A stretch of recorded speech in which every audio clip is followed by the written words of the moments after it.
Hey everyone, my name's Adam, and we're going to talk about embedded C software testing and design choices with the associated challenges.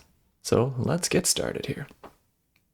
This is part 4 of the series where we introduced Fin, we talked about some Fin language features, multiple controller simulations, and yeah, we're now talking about embedded C software testing and design choices. So this part is actually going to be, I think, relatively interesting even if you don't care about Fin. There's some good stuff in here. So off we go. Oh yeah, see the description for timestamps and links if you want to jump around within this video. So how do we test our embedded code? There's lots of choices, but we're going to talk about 2. We can do on-target testing, where we're testing with the actual hardware and the actual microcontroller. And we can also do off-target testing, where we're testing the application logic and algorithms on a computer. They both have different benefits, but for this, we're going to talk about software testing off-target. So off-target testing is basically a simulation. If we look at this diagram here, on the left we have an on-target program. So we've got our low-level drivers and C code and some of our source code here. We run it through an embedded compiler, Keel, IAR, GCC, something like that, and we put it onto our microcontroller. So that's like on-target testing, or just using it. Off-target testing, however, we still use our C code, like our application, maybe not the low-level driver side, like the higher level application code, logic, and data flow. We combine it with some test code, which is written either in C or C++, with some fakes and mocks in C or C++, run it through a PC compiler, C or C++, and we test it on our computer. Application logic and higher level kind of code is a prime candidate for off-target testing. You can absolutely test your low-level driver code. It's just kind of a diminishing return. So up to you, depending on your project and needs. There's a lot of benefits to off-target testing. One is that it's probably one of the easiest, cheapest ways of doing automated testing, which is huge. Not having to revalidate everything all the time with manual testing can save you just boatloads of time. You also get faster compile and test cycles because you don't have to wait for flashing and then trying to run through a particular scenario or steps to try to reproduce an issue. You can also develop without hardware, which is really, really useful during product development, because usually you can buy a dev board, but sometimes that only gets you so far. With off-target testing, you can keep on going even while your hardware team is creating the new product. Also, not being restricted to like 2 or 4 breakpoints can be really helpful, and the GCC or MSVC or C-line debuggers are typically much more powerful than your only embedded debuggers. And then if you support continuous integration or having a build server, which will on git push, it'll pull the code, build it, and run tests. That's been really big for my organization, and yeah, maybe for you too.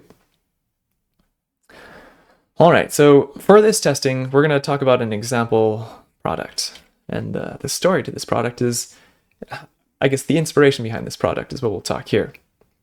It was a peaceful summer night. There was a nice breeze blowing in through the windows. My kids were soundly sleeping, and I was relaxing. Maybe I was listening to some music, some nice 8-bit chiptunes or something, and admiring an old piece of code that I'd written that was perfect in C.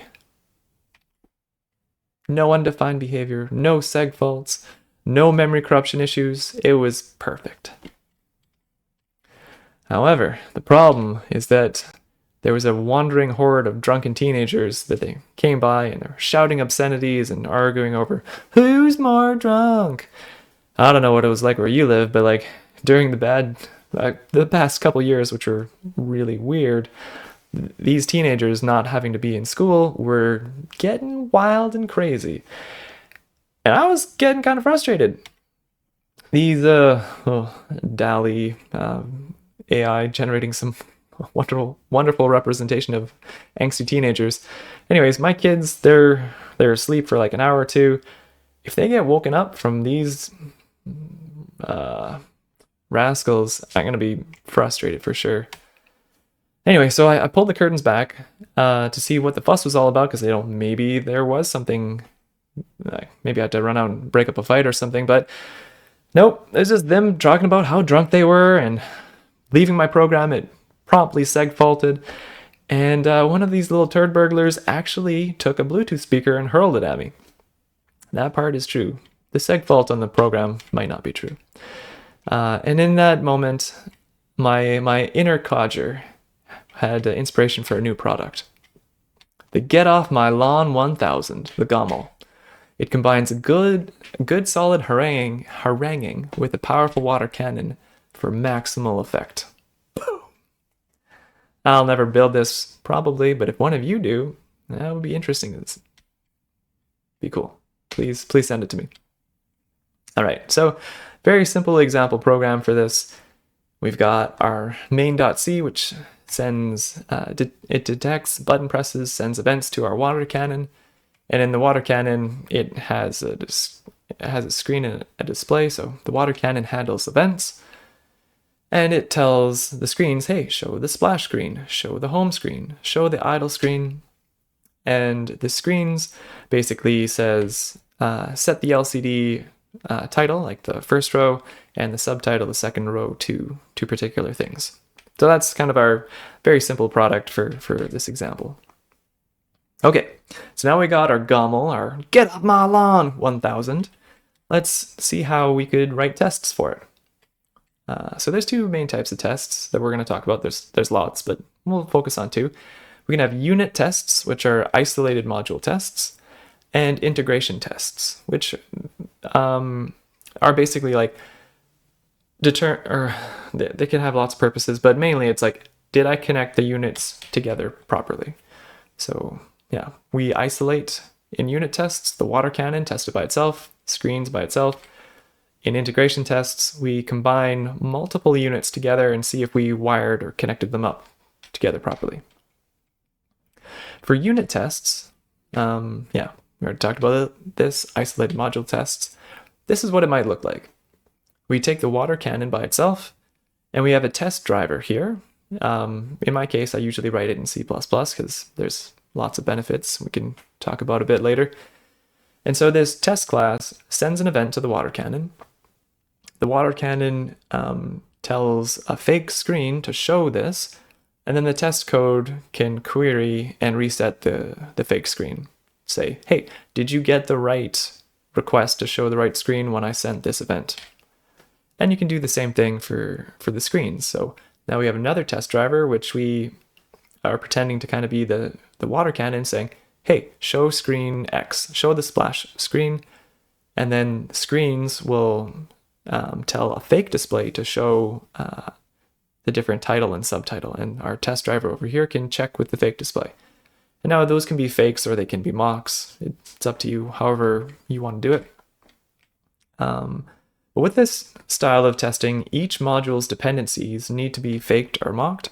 This can be very useful during development. And one of the big benefits to this too is, if I make a change to the screens code over here, or maybe my buddy Troy is working on screens while I'm working on the water cannon. During our initial development, yes, we have to kind of agree on things, but we're less sensitive to changes in other modules. However, there's a lot of extra work, because we have to do a lot of fakes and mocks. So we have to create a fake or mock for every single dependency. And depending on the size of your project, that can be substantial. With Fin, we've already seen that that's super easy. It's like one line. But with C, it's more work. Now, integration testing. This basically tests the integration of how we've connected things together, like the water cannon and the screens class. Now, again, we have a test driver. For me, it's C++. Nothing stopping you from using C. And our driver here might send events to the water cannon and also query the state of the water cannon. the water cannon, this is the real C code, is going to call the real screens C code for like showing screen, and the screens is going to call a fake display. And the test driver can query and reset the fake display. So because there are fewer fakes and mocks, integration testing can be less work than unit testing if done correctly. However, tests break often during development. So again, if we have this example, well, for this one, it can just be me. Let's say I've written a bunch of tests for this system, and then I have to make a small change to screens over here. Well, that one small change to screens might break a whole bunch of tests. It might break the tests that were meant mainly for screens, also for the water cannon. Basically, a small change can break a lot of tests. However, that can be mitigated with well-designed C++ test fixtures.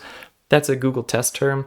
It basically is a C++ class that kind of bundles a bunch of functionality for tests together, and exceptionally helpful. That's one of the things that I miss when I have to do unit testing or testing in general in just plain C without the helper of fin or C++.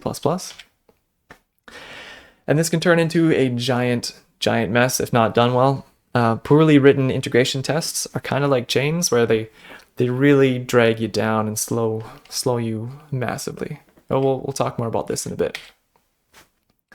Now, both integration and unit tests require fakes and mocks at some level. So how do we accomplish these fakes and mocks? Well, we've got three options. We can use the linker for link time substitution.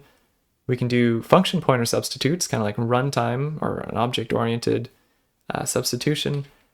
And then our option of last resort is the preprocessor. And I'm not actually going to touch on that one in this talk. We could do another one someday or sometime.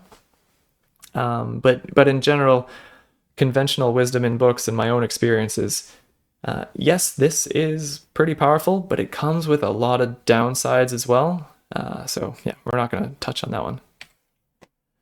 Now, let's talk about using the linker for doing our faking and mocking. It's pretty straightforward, and one of the big benefits of this too is it doesn't change how you write your code. So I'm not like messing around with the production code for A so that I can swap in a fake B. I write A just like it uses the real B. And the linker, I could create a separate test program with like another makefile or another project where I tell the linker, hey, combine A with this fake B. However, the other benefit to this is there's no speed, RAM, or code size cost to doing link time substitution. But to fake different layers, like this situation where A depends on B, which depends on C, which depends on D, we have to link and run multiple different test programs. So like this isn't like a C file, this is like a whole nother project or makefile, or at least make target. And then we have another one for this and another one for this. And that adds up. And we end up pushing more and more complexity and burden into our test build system.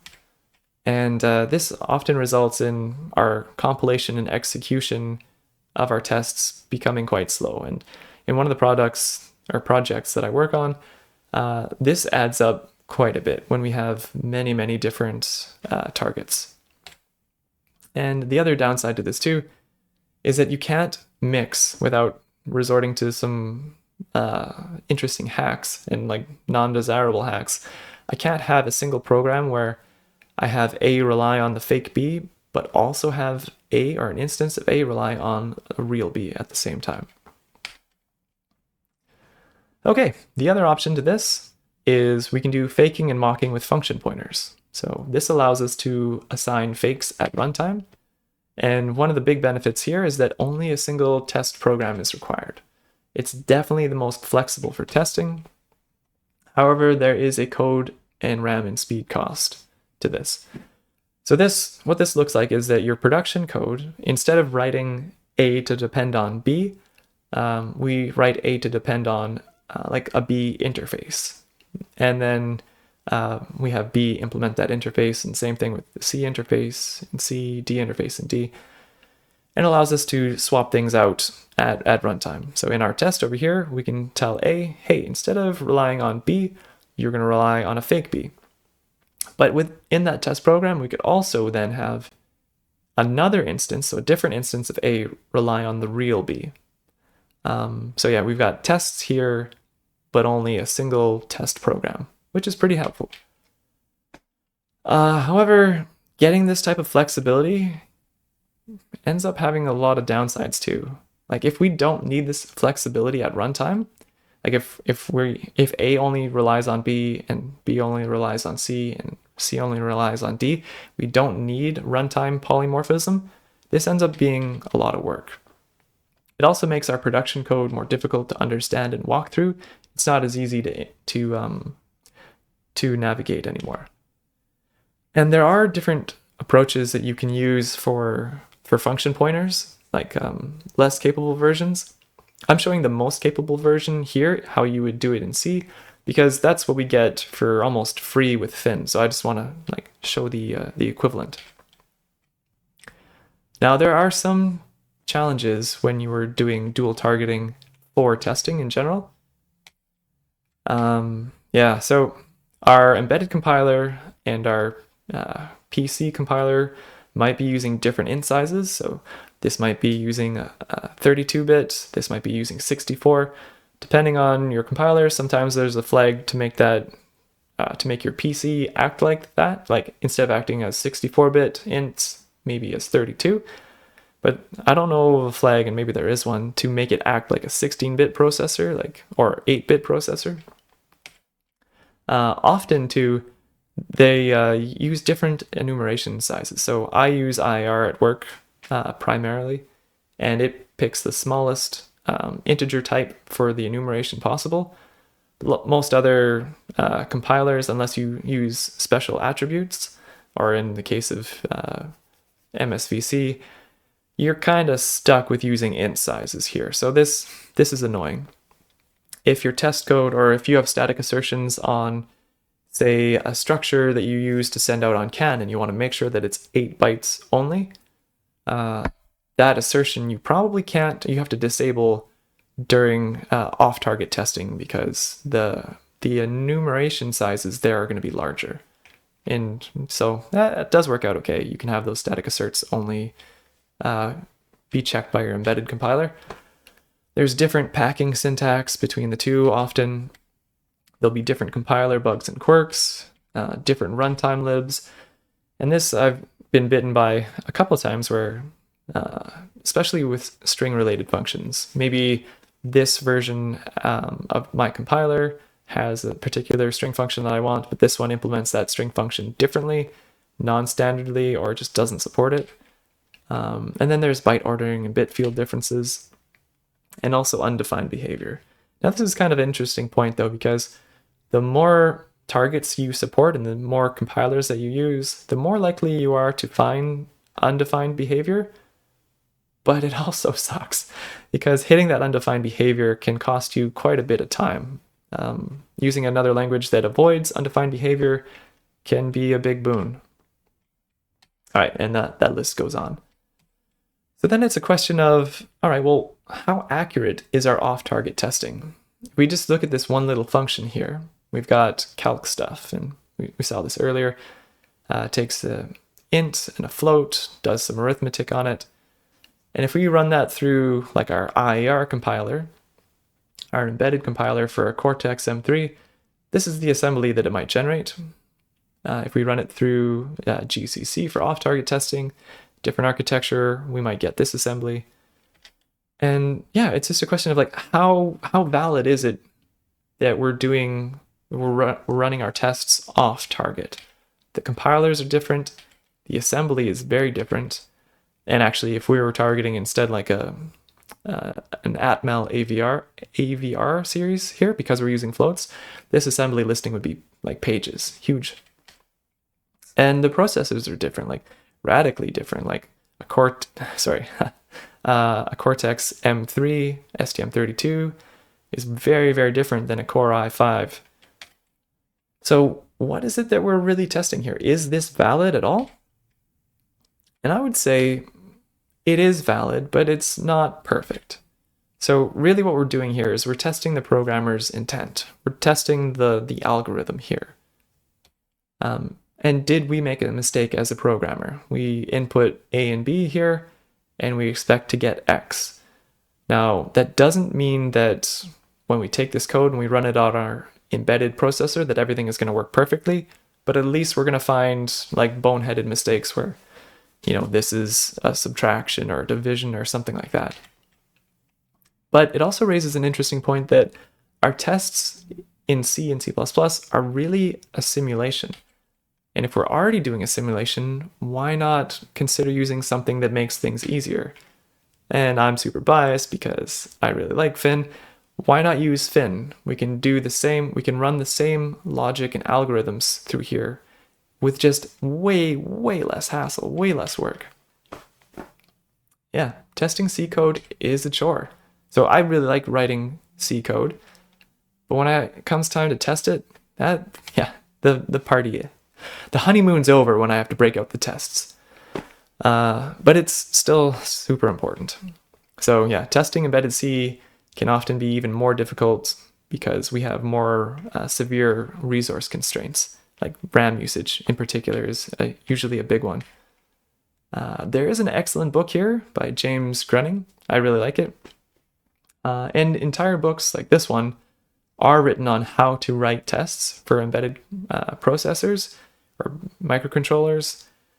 But even with all the knowledge in these books, testing C code pretty much always has a negative trade-off. There is no like silver bullet. There's no like, this is the way you test and there's no downsides. There's always a cost when you're writing C code so that it's testable.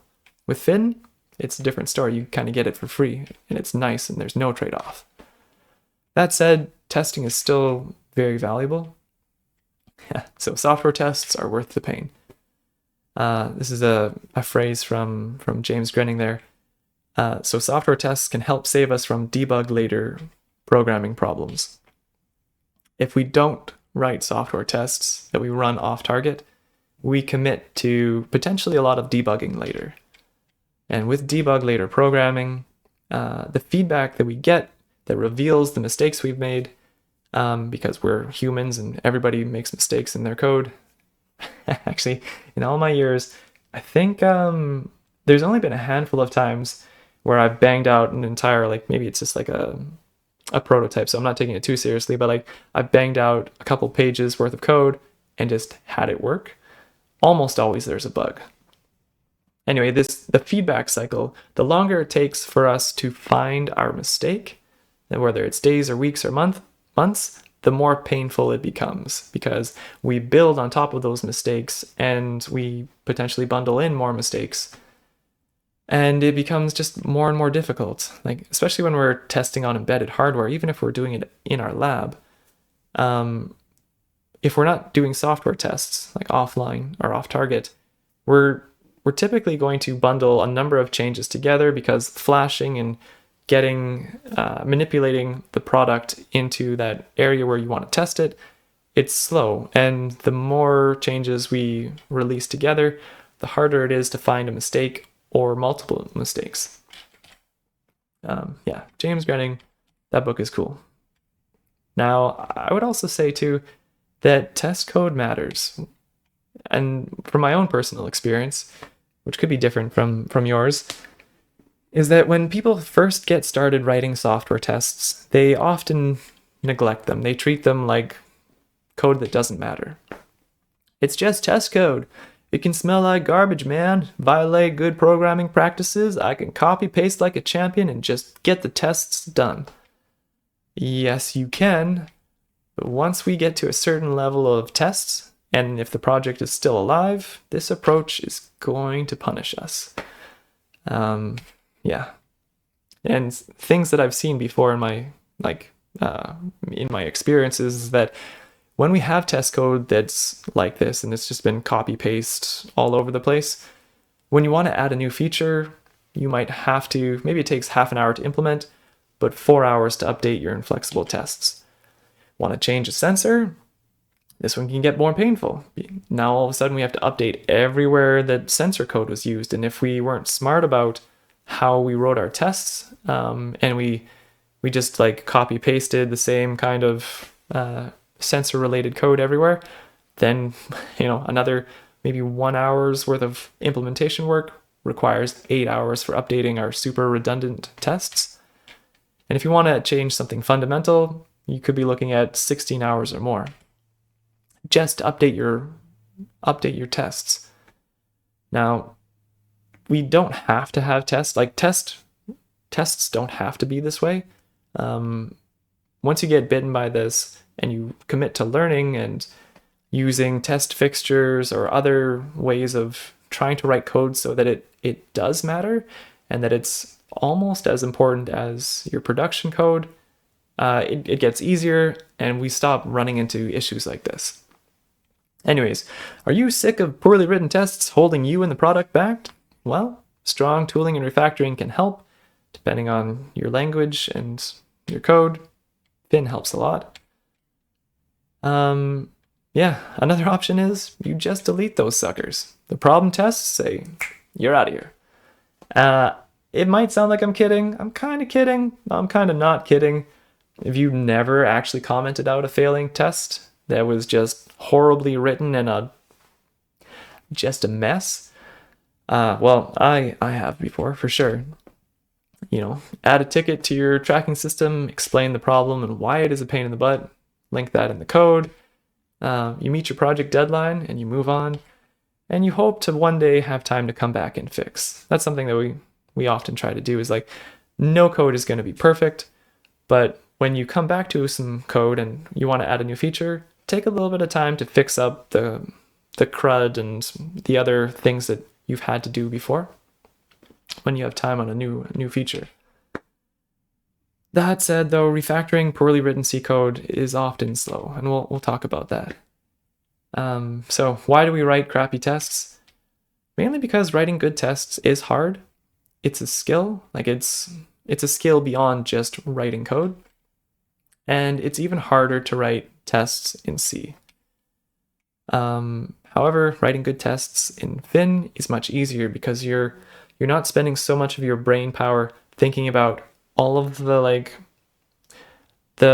challenges of just trying to make your code testable and how you're going to achieve that. With Fin, you can just write your test code and you don't have to spend that mental effort there. You can spend it on other things. Yeah, with Fin, testing is improved. As shown in video 1, it's super simple with auto mocks, no hassle. We're going to breeze over this here because if you've seen video 1, you already know what we're talking about here. But yeah, this little guy here, that substitute for display is awesome. That one single mock, yeah, fantastic. Much better experience. All right, so the Fin workflow is basically simulation and testing is fast, and we should be doing that often, or at least we support doing that often, and testing on hardware when needed. So if you look at the workflow for Fin right here, we've got our off-target testing, we've got some handwritten Fin code, some handwritten test code, and we run it through our Fin transpiler compiler. We basically spend a good chunk of our time simulating and testing here because it's super fast and efficient. And when it's time to generate C code, we do that and we test on hardware. And this might look a little bit weird, but if you actually compare it to our conventional dual target testing for C++, the workflow is actually simpler. We get these fakes and mocks for free, and it's a much more enjoyable experience. Now, a design challenge or question when we're just talking about C again is, do we go with a single instance or multi-instance for a module? With a single instance, you only ever want a single instance of that module. It's pretty nice and simple. Your variables can be allocated at file scope, and functions are nice and simple. With multi-instance, You use this pattern when you need or may need multiple instances of a module. So like a really good example would be like a PID controller.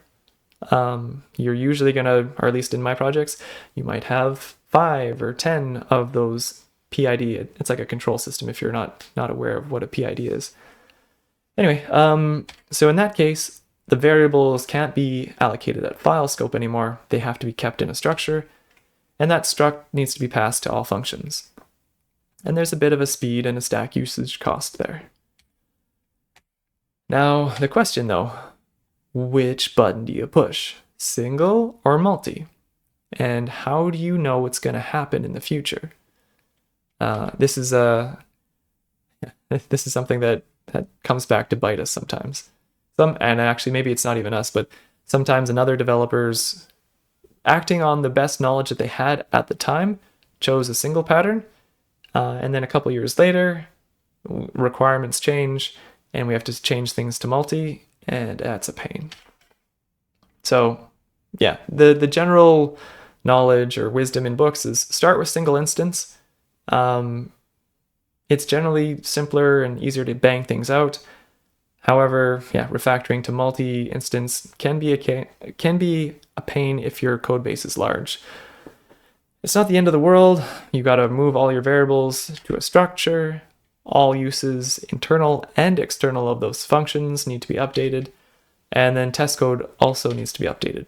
Doable, but not fun or enjoyable work. It's just make work. However, with Fin, it's pretty sweet because we write our code for multi-instance basically, and Fin optimizes down to single instance if it figures out, or if you tell it that you only want a single instance. So you kind of get the best of both worlds. You don't have to write everything as multi-instance so that you're future-proof, but then you're paying for it all the time. That last sentence is for like if we're programming in C. And then also too, if you're programming just in C, you don't have that refactoring pain of going from single to multi. Fin allows you to bridge those and just make it seamless. Okay, so if our C code, we want it to be highly flexible and reusable, maybe for testing or maybe for just being able to use on multiple platforms, we basically need two things. We need multi-instance modules, and we need something like object-oriented style, like virtual tables. So there's a lot of benefits in doing that, but there's also a cost. So in C, when you get that flexibility, it it comes with a cost. So here's the code we want to write. We've got an ammo field or variable, just an integer, and we've got two functions. So this is basically how we think about it in our head. Very simple, two functions and a variable. This is what we end up writing though. So we have to write a vtable, structure definition. We have to create our multi-instance water cannon, which has the pointer to the vtable. Then we've got our water cannon vtable, like actual const version of it, so it stays out of stays out of RAM, it stays in Flash if we can. We've got to assign those and wire those up properly. The constructor, and then there's our fire function, our reload function, and then in somewhere else, maybe it's using the cannon. We'll talk about that in a second here, but I guess the point I'd like to make here is that this is a lot of work, and initially writing these vtables, especially if you haven't seen this technique before, haven't used it before, I highly recommend doing it. It's actually really fun. It's like, wow, I am inside the compiler. I am doing what C++ is doing. So it is really cool. But then it starts to drag after the first few times. After the pattern becomes kind of boring, then it's just a lot of work. There's way more code. You're spending more of your cognitive resources, your own brain power, just to wire everything up and make sure you don't muck it up. And there's performance costs too. And yes, it's extremely verbose. So this is what I was trying to talk about on the last slide. When you want to use the cannon, really what we want to say is just like cannon.fire. But instead we have to take the cannon, dereference it, get to its vtable, dereference the vtable to get to the fire function, pass the canon itself to its own fire function, and then finally send the parameter there. And like, if you do enough of this, this just isn't enjoyable. It's super verbose. However, the last approach there showed how you do it in RAM, and that's the most kind of typical way you'll read about it in books. There is another way of supporting doing vtables basically with 0 RAM cost. If you can put stuff in Flash, if your architecture supports it. The downsides to that is that basically the C code shouldn't be handwritten because it's too error prone, it's too messy, and you lose encapsulation, and vtables and everything have to be global and connected by user code, can't be hidden in an abstraction. It's even more verbose and there's a high chance of mistake.